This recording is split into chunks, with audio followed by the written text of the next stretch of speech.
Welcome to Culture Brief, a Denison Forum podcast. I'm Connor Jones, and I just want to say thank you for joining us on this very first episode. We're just so honored that you've taken time to listen to the two of us process through the constant stream of news, politics, sports, entertainment, pop culture, and even technology. And we're going to do all of that from a Christian perspective. So thank you for joining us on this, journey. Woohoo. We're here, Connor. Hi, I'm Micah Tomasella, and I'm just so grateful to be here. And I'm grateful for everybody listening today and who will be listening every single week as we release episodes. Hopefully, you'll come away from this episode and all future episodes with some encouragements, some laughs, some biblical insights that'll make you feel more equipped for that water cooler talk at work, right? When everybody's talking about things and you want to know what's going on in the world, or maybe even more equipped for conversation at the family dinner table. Each Thursday, we'll dive into the top stories dominating news and culture. We'll have some fun along the way and engage with our listeners and send you off each week with things to look out for in the week ahead. Yeah, that's great. Micah, I think to start us off, I think it would be really good to introduce the audience to what even is Denison Forum? What does it mean when we say we're a Denison Forum podcast? Could you give us a little rundown on what that is? Yeah, so Denison Forum, our tagline is News Discerned Differently. In 2009, two awesome and godly and wise guys, and I mean that not just because they're my bosses, Jim Denison and Jeff Bird started Denison Forum. It's had a couple different names when it first started, but in 2009, Jim and Jeff stepped out in faith and started a digital content ministry. And you think about it in 2009, right? Some people weren't even using email in 2009, right? But they decided to step away from a very large church, a very large ministry to start this digital content ministry that seeks to equip and encourage people around the world. And so Denison Forum, as I said, started in 2009. When it first started, right, there was something like 7,000 email subscribers. I mean, they had a small amount because Jim had been pumping out these daily articles every single day, but they stepped out in faith and they started this ministry to the point to where we ended the past year with 93 million content experiences. There's not one country that isn't consuming the content that we create. So Denison Forum is our news discerned differently. We have Denison Ministries, which is our umbrella brand, and the Denison Forum is one of our brands. First 15 is one of our brands, Christian Parenting and Foundations. First 15 is a ministry that helps people spend the first 15 minutes of their day with Jesus, devotions, podcasts, those types of things. And then you've got Christian Parenting, which is equipping parents to raise their kids in this crazy world that we're living in. And then you've got Foundations, which is a lot of our Bible study content. But heading into 2025, we just passed our 15 years of ministry. And it's incredible that we get to do this and that we get to reach people, not only here in the U.S., but around the world. Yeah, that's great. And yeah, if you're interested in the daily article, which goes out every weekday morning from Dr. Denison or his son, Ryan Denison, go to denisonforum.org/subscribe. We'll also put that link in the show notes for you to easily find. Thank you for running that down for us, Micah. Micah, why don't you also tell us a little bit about yourself? How much do you want to know, Connor? I know you too well, so just a little bit. Just a little bit. Okay. Well, hey guys, again, my name is Micah.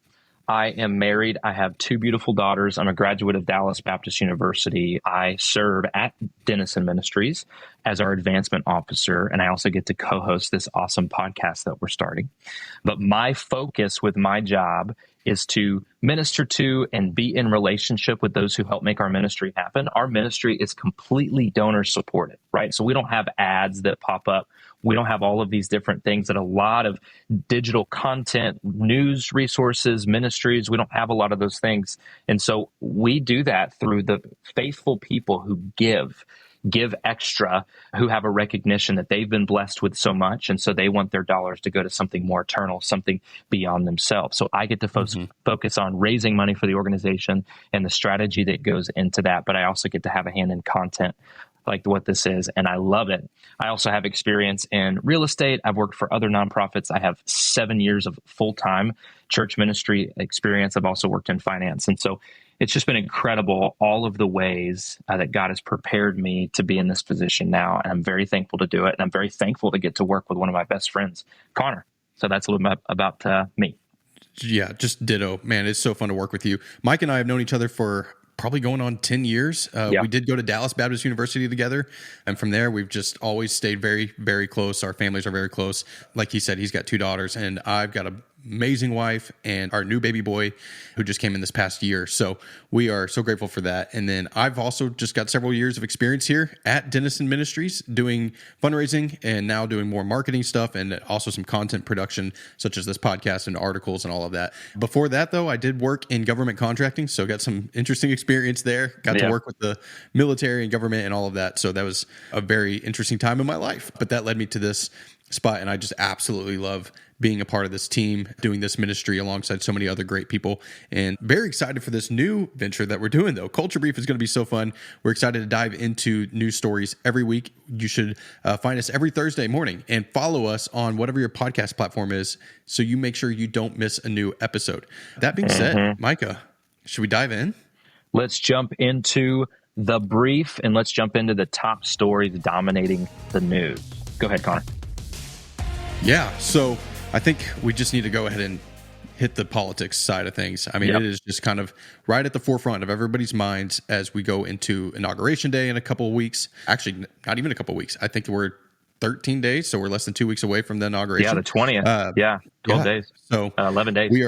We are approaching that very fast. So what's happening now before we get to the inauguration? Let's hit on that. The 119th Congress was just sworn in on January 3rd. So we've now got 53 Republicans in the Senate, 47 Democrats. And then over in the House, this is where things get interesting. There's a very, very slim majority for the Republicans. So while the Republicans do have a majority, they're currently sitting in basically a 2-seat advantage. And that's because Trump has picked some of those Congress people to go be a part of his administration. They will leave Congress and go do those appointments. And so that leaves Republicans with that 2-seat majority. That means it's going to be tough. It's not like they have some sweeping majority that they can get bills passed. So something to keep in mind is Mike Johnson. And he just did something pretty, honestly, I would say impressive. He got reelected as Speaker of the House of Representatives on January 3rd as well, in the first vote. And I think that's interesting because when you think about two years ago, Mike McCarthy, it took, not Mike McCarthy. Cowboys head coach, Cowboys head coach, Kevin McCarthy. It took 15 votes. I hope we don't edit that. Yeah, well, no. I mean, we'll see what happens with Mike McCarthy, too. Anyways, Kevin McCarthy took 15 votes in 4 days to get elected as Speaker of the House. And then we all know about his demise just a few months later. So, well, the margin of error, right? The margin of error, Connor, because like Hakeem Jeffries of New York, the leading Democrat in the House, he got all 215 votes from the Democratic Party, right? So if there had been just a few more holdouts or anybody who would have just switched over because they didn't want Mike Johnson, before you know it, you're electing a Democratic leader for the House when the Republicans have a majority. And so, yeah, it wouldn't have been a good look if he wasn't able to pull that off. It is impressive, but it wouldn't have been a good look. It wouldn't have been a good look for Johnson. It probably would have put a hindrance on the forthcoming Trump administration and just trying to figure out who's going to lead that charge within the House and who's going to try and get these bills passed and start making deals and all that. So they needed to just nail that down, and they did. And so now a bunch of stuff is happening. They're already voting on bills. They're working towards, in the Senate, certification of, not certification, but confirmation of Trump's appointees. Yep. But as far as certification goes, the House did certify the election. And so now Donald Trump, president-elect, is certified to become president on January 20th. So that has been taken care of. There was no issues there on January the 6th of this year. We also have Trump doing his thing where he goes on camera at a press conference at Mar-a-Lago at his home. And yesterday, we're recording on Wednesday, so you may be listening on Thursday. But yesterday, Tuesday morning, Trump had a press conference where he just started making announcements. And so he's got some interesting ones that came through. Tell me more. You may have heard that, and I didn't even know people had the power to do this, but we're apparently changing the name of the Gulf of Mexico to the Gulf of America. Which he said has a nice ring to it, huh? And honestly, I don't disagree with that, but I didn't know the president just had powers to... I guess I've never known who names things on maps, but all I know is I've got a couple globes around here in this room that I'm even sitting in where I record this, and I'm going to have to, I guess, grab the Sharpie. You have to get some new globes, man. You have to get some new globes. Yeah. I have a globe guy. You let me know. Well, it might be a time to make an investment in a globe company because I think every teacher is going to have to get a new globe. Okay, let's talk after the show about that. That sounds pretty good. Anyways, I just thought that was interesting.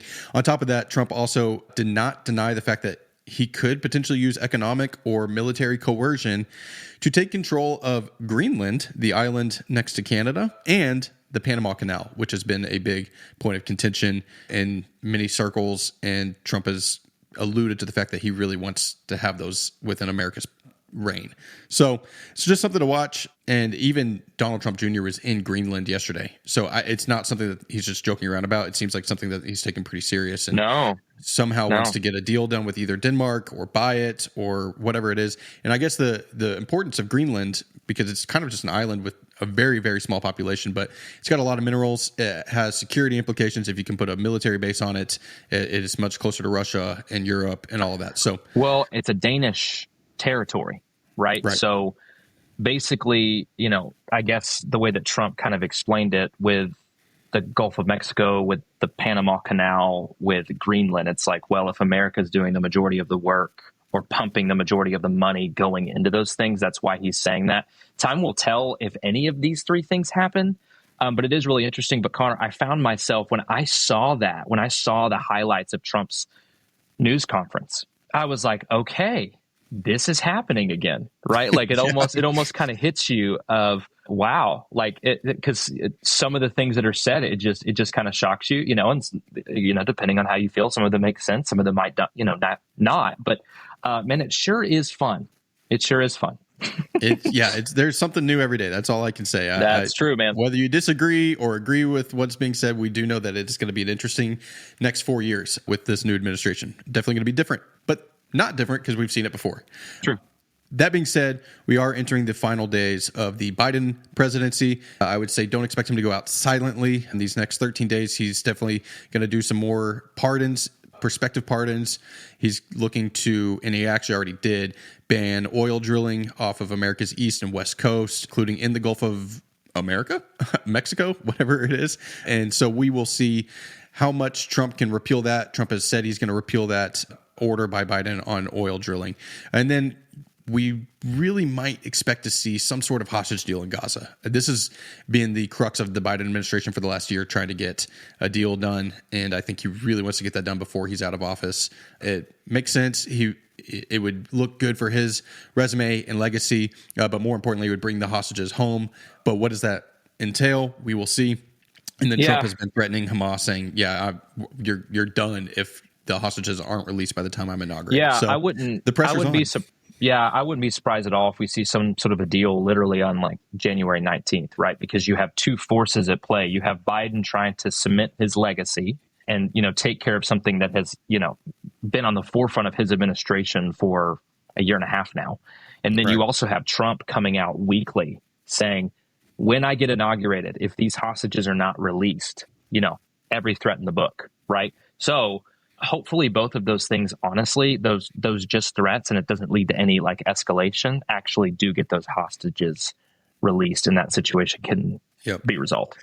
Yeah, and just to say, we do continue to just pray for those hostages. There are still American hostages held in Gaza. There's tons of Israeli hostages. We're praying for our friends in Israel. Mike and I both have friends in Israel, having been there. And so we just care so much about that situation. We're also praying for the Palestinians who are just everyone in that region, in the middle of it. Yeah. Everyone in that region caught in it, and stuck in the middle, a few rich people at the top deciding all of these different things that happen. And so many innocent people get caught in the crossfire. So we are definitely in prayer for them. For sure. And then, all that to say, we're in the middle of intense days, and I think we're going to stay in a mood within our nation and within the globe of tenseness. So I just want to, offer something of encouragement and hope here. I went back and read the daily article that Dr. Jim Denison wrote the day after the election, and he offered some great just perspective and prayer points that we could take away from this just time. So when we think about praying for just politics and all that, it can be kind of tricky. It's like, how do you pray for that? How do you pray for this person that you may not like, that you really like, but you despise those people? Give it all to God. And let's hit some of these points. We are called to pray, as stated in Jeremiah 29:7, which says, "But seek the welfare of the city where I have sent you into exile, and pray to the Lord on its behalf. For in its welfare you will find your welfare." Yeah. So here's some prayer suggestions. Pray for President Biden as he ends his presidency, and then pray for President Trump when he steps in, to seek God's wisdom and to lead with biblical priorities in a servant's heart.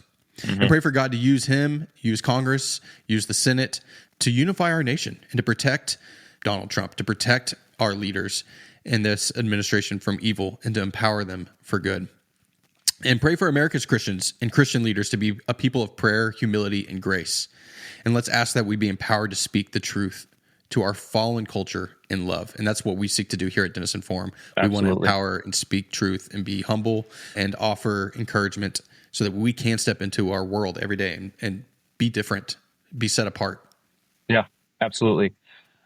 I think oftentimes we're left with feeling so overwhelmed, and what can I do about it? Prayer is so powerful. The prayers of a righteous person are effective, as Scripture tells us. Where two or more are gathered, there he is amongst us, as well as what Scripture tells us. We're so often grasping at straws and trying to figure out, what can I do? So many things are overwhelming, so many things here, so many things abroad. We're inundated with news, most of the time bad news, because that's what sells. Let's not forget the power of prayer and how God leads us through our submission in prayer to him to what we can actually do and how we can love a hurting world around us. Well, let's jump into the next story, Connor. So we just talked about kind of everything in the political landscape. Let's talk about this Justin Trudeau resignation in Canada. Man, this is a really interesting story. So let's give a little bit of background on it. So Canada's Prime Minister Justin Trudeau announced he will step down after his Liberal Party selects a successor, bringing his 9-year term to an end. So he was elected in 2015. They do have a different political system up there. We're not going to get into the details of all of that, right? But, he was elected and then now he's stepping down.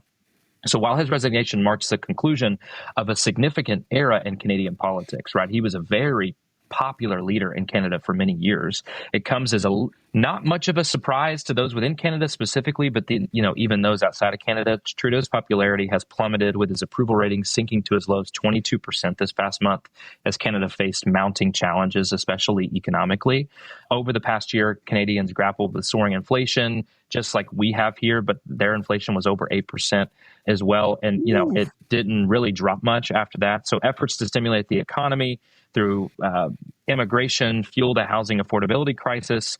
And then unemployment stayed high. And so I think the feeling in the country just wasn't great, which is what we've kind of seen, incumbents around the world in free elections have kind of been getting booted. And so this just follows along with that same track. But the tipping point came last month when the finance minister there, Freeland, she resigned. And she criticized Trudeau on the way out for excessive spending and urging fiscal restraint. And then, Trump being elected really put pressure on Trudeau as well, Connor.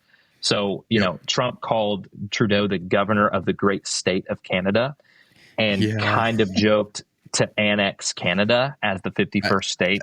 And that just added, as of last night, he was pressure. Still joking about it. He posted a picture on his social media of Canada being a part of America. So people are like, is this really a joke, or are we being serious? I don't know. Well, that added to the political pressure that he was feeling. So a few weeks ago, he went down to Mar-a-Lago to meet with Trump just to kind of show a sign of strength. But really, Trump is threatening tariffs around the world. But, you want to talk about tariffs in Canada, tariffs in Mexico, having to do specifically with kind of the immigration issue and what's pouring across both borders. And so I think confidence, I think that was just kind of the nail in the coffin, that the confidence from the public, the support in Canada just continued to dwindle. And then you've got Pierre Poilievre, who's capitalized on economic frustrations and voter fatigue with Trudeau, presenting himself as the no-nonsense alternative. He's more of the conservative alternative. And Trudeau has just lost a lot of momentum, but he's a very popular leader in Canada, probably more popular than anybody that I can remember. And so this has become a global story. Yeah, it's going to be interesting to watch. It's got me thinking, Micah, do you know any of the lyrics to the Canadian national anthem besides the first two words? Yeah. Hang on. God. Oh, God. Do? God rest. No. God save the Queen. Oh, Does it man. really say that? The Queen's not even alive anymore. It's got to be God save the King. If it's even says, I don't know. If you watch hockey, and then if you watch an NBA game where anybody's playing the Toronto Raptors, they sing it. Okay. And then in hockey, half the teams in the NHL are in Canada. But dude, it is, oh man, no, I do know it. I don't. Look, I've been to some of those hockey games and basketball games, and I've heard it quite a few times, and all I can ever remember is, "Oh, Canada." But anyways, just thought that would be interesting to see if you knew any of that. If you think of it later, you can Slack me and let me know. Yeah. Okay. Let's move into our next story, and I'm curious, Micah, as we hit this, is this story the most tangible example we've seen so far of the quote unquote like vibe shift that has happened in the U.S. since the election? Yeah, man, I think so. I mean, there's just been a lot of things that have changed since Trump got elected, right? It was just all of this talk of this kind of red wave or conservative movement, but it was just that. It was all talk, right? Because you had 2008 to 2016 of Obama, and then you had Trump for 4 years, and then Trump got booted, and then you had Biden. And so, I mean, your guess was as good as mine on how this was all going to turn out. But with the type of victory that Trump had of securing the popular vote, and, getting all of the swing states, the quote unquote swing states, and securing a larger part of the electoral college than people expected, there really is a mandate here from the country, right, that they want to see some changes. And so what's happened is you've seen things like the diversity, equity, and inclusion stuff. You have some very large companies peeling those back, some government regulations that people are expecting to be peeled back. I mean, there's a lot of companies that are moving production out of China. I mean, there's just a lot of changes that are happening, and Trump hasn't even been inaugurated yet, right? I mean, it's interesting to watch the private sector make these changes. React this is not to even, this. The government will make changes once this new administration and new Congress is really working, and the Doge group that is headed by Elon Musk and Vivek Ramaswamy. We'll see government do its thing, but it's interesting to watch private companies also make this shift. But let's hit specifically on this one big announcement from this week. Yeah. So Meta, led by Mark Zuckerberg, made a pretty big announcement, kind of posted a video out of nowhere, 5 minutes.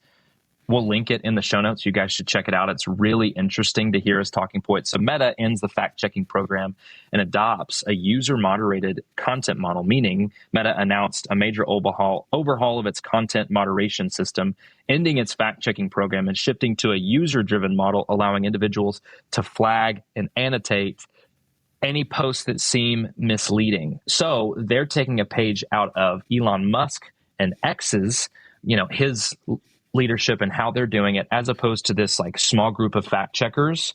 It's going to be led by, anybody can kind of comment and flag something.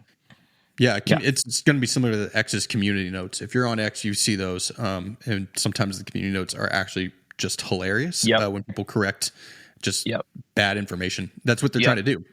Yeah. And so Zuckerberg is basically describing this as a shift towards free expression. He kind of explained the election results as a shift towards that type of more free expression. So he describes the move as a trade-off between catching less information and reducing censorship, saying we're going to catch less bad stuff, but reduce unnecessary removals. So Joel Kaplan is Meta's new global policy chief, and he called it a shift. He called this shift a correction to mission creep and overly restrictive moderation rules. So this rollout begins in the U.S. specifically to start in the coming months. And then you have political implications of this. So the announcement aligns with Donald Trump's return to presidency.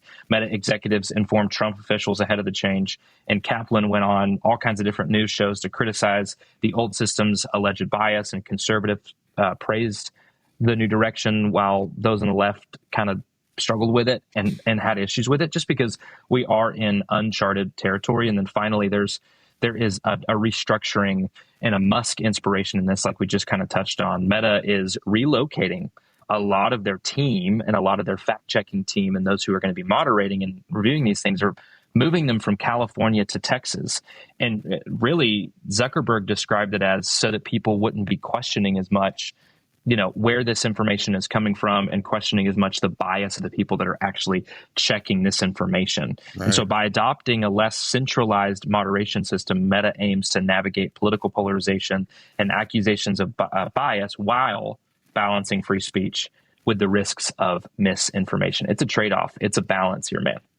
It is a balance. I think it's interesting. I do know that some people were not happy. Others were praising the situation. Others were noting that, hey, maybe Mark Zuckerberg is just a smart businessman and is just playing the politics of the moment and will change in 4 years of, a new administration. Well, that's probably what it is, man.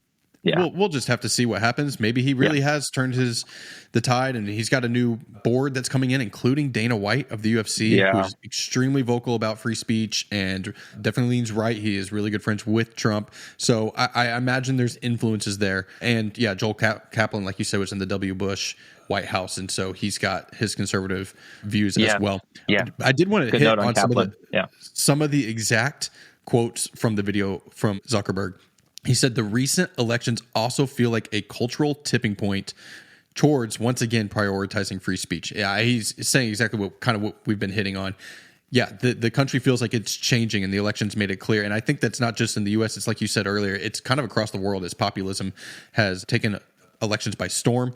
And then he also noted that the U.S. does have the strongest constitutional protections for free expression in the world. And he kind of takes jabs at Europe and Latin America and China for censorship and making it difficult to do anything innovative there, as he says. So just thought that was very interesting. I did want to note, bringing this back to a spiritual perspective, Micah, God has made all humans equal. And we're very blessed to live in America where we do have the right to free speech. Now, that doesn't mean every private company is going to respect that right, or they're maybe going to have their own rules, and that's up to them. It's a private company, right? We can't just lift up big Silicon Valley people like Elon Musk and Mark Zuckerberg as these big champions of free speech, because it could change in a tide, and we can't always trust these large tech companies to protect our free speech, but we do know that God has given us a freedom in so many different ways, including in salvation, but also in the way we're able to live our lives and speak freely. And we obviously do that with the intention of sharing the gospel, of exemplifying his character, Christ's character, through our words, through our actions. But we are very blessed to have that free speech. And, we pray for, and we need to remember that there are so many other Christians, our brothers and sisters in Christ, who are in places that they cannot speak freely. They don't even have to worry about what it would be like on Twitter or Meta. They can't even speak freely in general, and they're not able to worship freely. And so we are so blessed to be able to enter a church building. And if you're in one of those places and you're listening to this, we are praying for you and we care about you. And please do write us if you're able. We'll give you an email address here in a minute to send us your story, but we would love to hear that. Anyways, we just, as those who are in free countries and can speak and worship freely, we need to remember there are many who are not, and we cannot take that for granted. Well, it's a great point, Connor, that Scripture commands us to speak the truth in love, and we are privileged to be able to do that. So no matter what's going on with Meta or with X or with any of these companies, these people that are on the forefront, I'm responsible for my life and you're responsible for yours. And everybody who's listening, we're responsible for that. So we have to speak the truth in love in our families, in our workplaces, in our life, and seek God, seek the Holy Spirit to equip us and give us the words as we endeavor in those things. But I just think it's important to think about that, and that is a great call out and a great reminder. Lastly, let's just be in prayer for those affected by the wildfires in the LA area and the surrounding areas of California. They're running rampant right now. People are having to flee in Santa Monica and all those different places around LA. And then, even these incoming winter storms that are hitting the north and the Midwest right now, and, that are going to be hitting the South here soon as well. Just praying for everybody who are affected by these natural disasters. Yep, for sure. Yeah.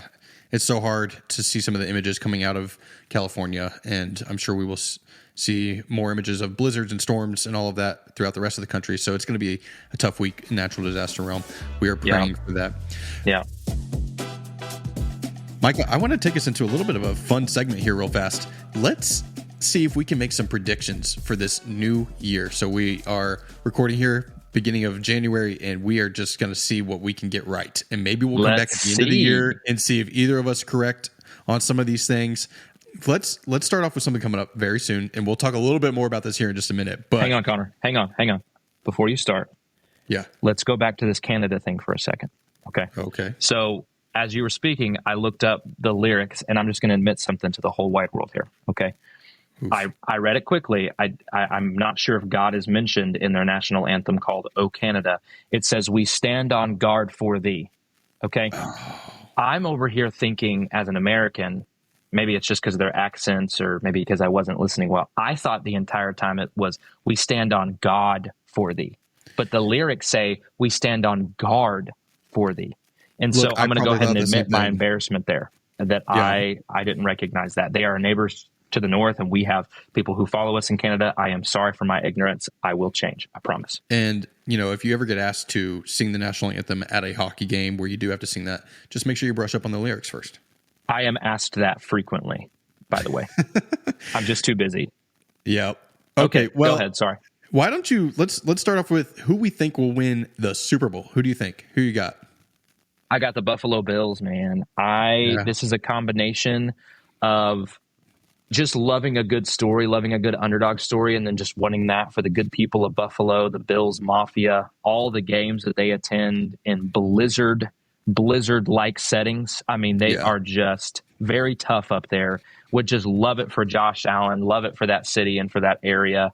They've never won a Super Bowl before. They've been to several. They lost several in a row in the 90s. A couple they lost to the Dallas Cowboys. And I'm thankful for that. Kelly. Yeah, man. But I'd love to see this good story pan out, and I'd love to see the Bills win.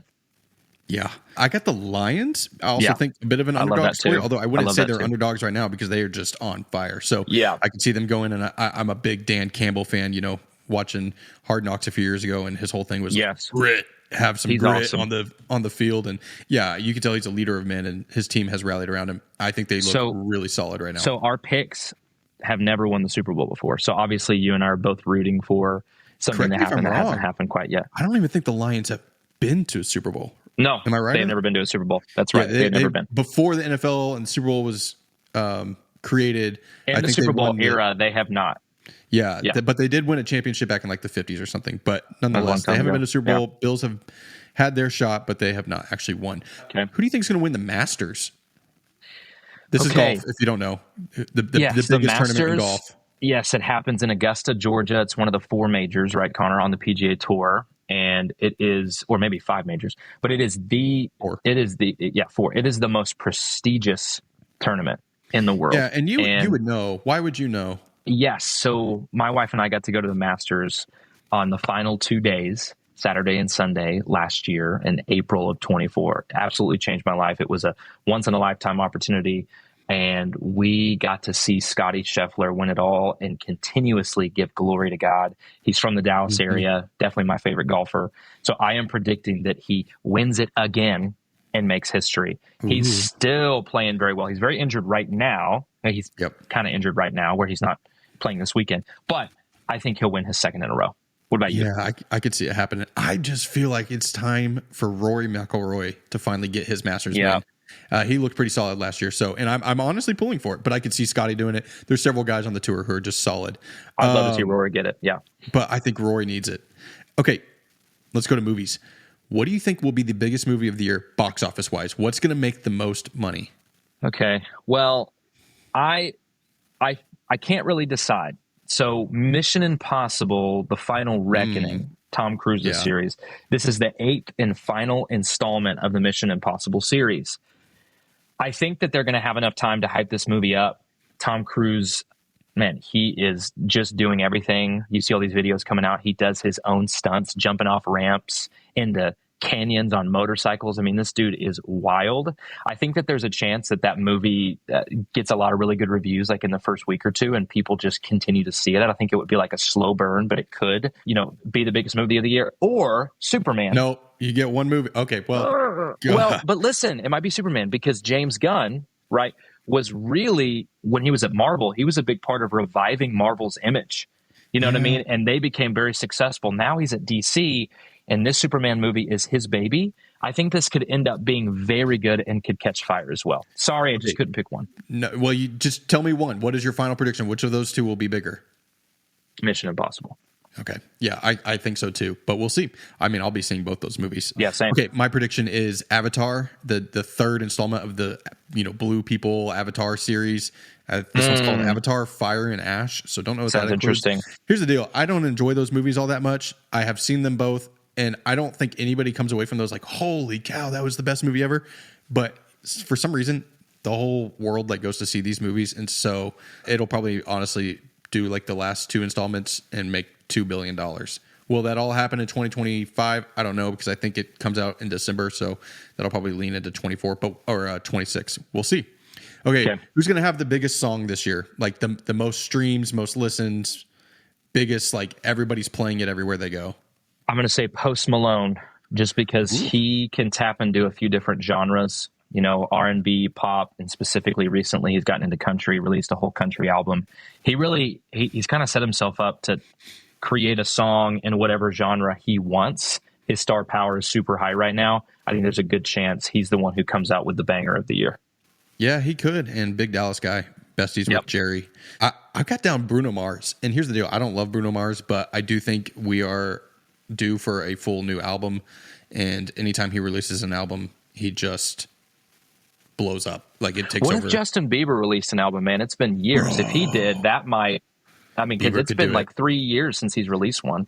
Well, so here's my just out of nowhere theory. I also think you could see a reconstruction of One Direction. And I say this because at the end of last year, sadly, Liam Payne, one of the members of One Direction, passed away, fell off a balcony in Argentina and died. And I think we could see like the four others come back together and like put together a song. And I just feel like that could go big. That is a out of nowhere, just back of my mind, had that thought. So if that prediction comes true, that's going to be wild. I think the other ones we said have a higher chance. Okay. What is your just absolute like wild card prediction for the year? So in 24, 23, 24, we've just been hearing AI, right? Artificial intelligence, things to be excited about, things to be scared of. Denison Forum, Jim Denison specifically, has written so much on this topic, and you're going to see us at Denison Forum produce even more content on this in 25. So stay tuned for that. I do think the AI investment bubble specifically takes a massive hit. So the reason why is that the AI bubble will burst in 25. It has historically high, unsustainable valuation premiums, meaning that people are paying at such a high, historically high premium for what the stocks are actually worth right now. So these valuation premiums are continuing to stay high, but we've yet to see them get quite there yet. So I think that we're going to have an investment in that specific world in the stock market. I think that we're going to kind of see that bubble pop a little bit when it comes to AI. So that's my prediction. So you're predicting like a .com burst, but we'll just see. Yeah. It's just not going to be as hot. It's just not going to be as hot in 25, I think. Yeah, it may not be. It might start to come back down to earth. Okay. Honestly, we kind of talked about my wild card prediction a little bit already, but I actually genuinely think there's a chance the U.S. could annex Greenland as a state, but I don't think they would just do Greenland. I think everybody would want an even amount of states. It'd be hard to just add a 51st. So I do think there's a chance Puerto Rico could become a state this year as well, currently a U.S. territory. And maybe that's what ends up happening is Greenland becomes a U.S. territory like Guam, Puerto Rico. But I envision, there's a possibility where Puerto Rico could become a state. And honestly, I'm here for it. But stand on business, man. This is your prediction. This is going to happen, we'll just right? See. Look, if you told me so many of the things that happened in 2024 happened with, anything with the election and debate performances and dropouts of candidates and all that, I don't think anybody would have ever known some of the other things just in the business world. We never would have been able to predict that stuff. So we'll just see. Well, Connor, let's move on here and jump into Mailbag. So, guys, we want to hear from you. Send us your questions or your thoughts or anything to culturebrief@denisonforum.org. We'll be checking that email. Would love for you to send your thoughts, your suggestions, any questions that you'd want us to have, talk about or cover. Let us know what your predictions are for 2025. We may just mention your thoughts on next week's episode. And of course, we'll give a shout out in the last episode of the year if you nailed a prediction correctly. So that email, culturebrief, no spaces, no caps, at denisonforum.org. That is the way to get in touch with us and to throw in any questions or thoughts. And so specifically, we'd love to hear from you this week about your predictions for 2025. Yeah, we'd love to hear from you guys. Please email us. We want to involve you all, the listeners, in this show. Okay, Michael, let's hit on a few things to watch out for this week, and then we will wrap this thing up. So as you go about your week, take note of these, and you will be ready to go with whatever is on TV or whatever is releasing or anything happening in the news. So today, specifically, if you're listening to this on Thursday morning, there is a funeral in Washington, D.C. for former President Jimmy Carter, who, as everybody knows, passed away at age 100 at the end of December. So his big public memorial service will be taking place. Expect to see lots of power players from D.C. at that memorial service, probably all the living former presidents. It is expected that Obama will be there, that Trump will be there. I would expect to see Bill Clinton. So that will be a big deal. And then after W that, as well. W. Yeah. How did I forget W? after that service, we will then see them take Jimmy Carter's body back down to Georgia, where there will be a private service at the little church where he taught Sunday school for decades, which is Plains, Georgia. His life is crazy. Honestly, go look at Dr. Denison's reflection on his life if you have a chance. Dr. Denison mentions a meeting that he had with him personally and just reflects on that 100-year-long life. We will link that in the show notes for denisonforum.org. Okay, next, Micah, TikTok. Interesting scenario. We'll see by next week. We may have some answers here, but the Supreme Court will be hearing the arguments for banning and for not banning TikTok on Friday, January the 10th. So, yeah, that's a big deal. The law that bans TikTok is set to go in effect on January 19th, the last day of the Biden administration. I do believe that was intentional timing. But, of course, this has made its way up to the Supreme Court because of free speech, as well as just the reasons for banning it, including the influence of China and addiction for young people who are addicted to their screens into this app specifically. We will see what happens there. Will the Supreme Court overturn the law banning it based off free speech grounds, or will they just put a delay on it so that TikTok has some more time to figure stuff out? Well, will TikTok sell itself, which is a possibility as well. If they sell to a U.S. owner, then that may keep the app alive. But this is going to be a big deal. But let's come back next week and talk about that one. Do you have TikTok on your phone? Do you have it? I used to. It was so addicting.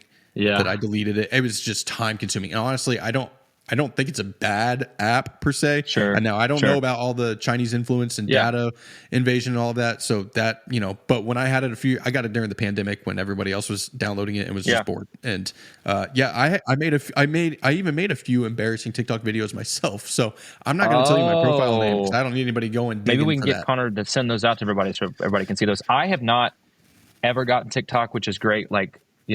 I never started. However, it's not like I don't waste time. So I don't, have any kind of superiority complex because of that. But let's see how that plays out. That's going to affect a lot of people.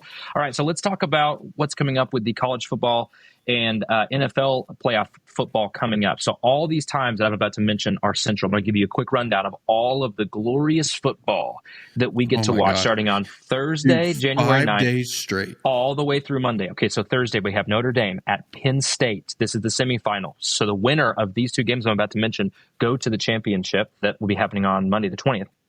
So on Thursday, you got Notre Dame at Penn State. Then on Friday, you've got Ohio State at the University of Texas.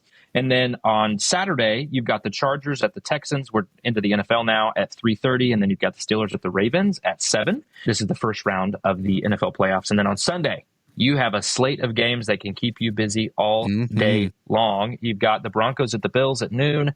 You've got Packers at Eagles at 3:30. And then you've got the Commanders at the Bucks, the Tampa Bay Buccaneers at 7 p.m. And then on Monday, the one that's going to cap all of this, you've got Vikings at Rams, which I think is going to be a great game as well. This is going to be fun for all you football fans out there. Oh my gosh, dude. 5 glorious straight days of playoff football. I don't think that's ever happened because we've never had such an especially with this winter storm coming up. What else are we going to do, man? You know what I mean? Get to watch Here's football. What you need to do. On Sunday, go to church, come home. That's right. Grab a hot lunch, maybe a hot cup of coffee, and just sit and watch football all What if I want a cold lunch? Why does it have to be hot? Well, because it's going to be cold outside. So I just thought everybody would want a hot lunch. Maybe I'm crazy. I would prefer a bowl of soup. Anyways, going to be fun. And notice the Dallas Cowboys are not on that scheduled slate. So that just stinks. Tough luck. Anyways, and just to clarify, Mike and I are massive Dallas Cowboys fans. Huge Cowboys fans. You'll hear more about that as we keep going. Well, guys, thanks for joining us on this week's episode of Culture Brief, a Denison Forum podcast. All articles and videos mentioned will be linked in the show notes. If you enjoyed today's episode, please like, subscribe, rate, and review the show on wherever you consume your podcast, and share with a friend. Help us grow the show as we get started. Let's get this into the hands of more people, not just here, but around the world. See you next Thursday.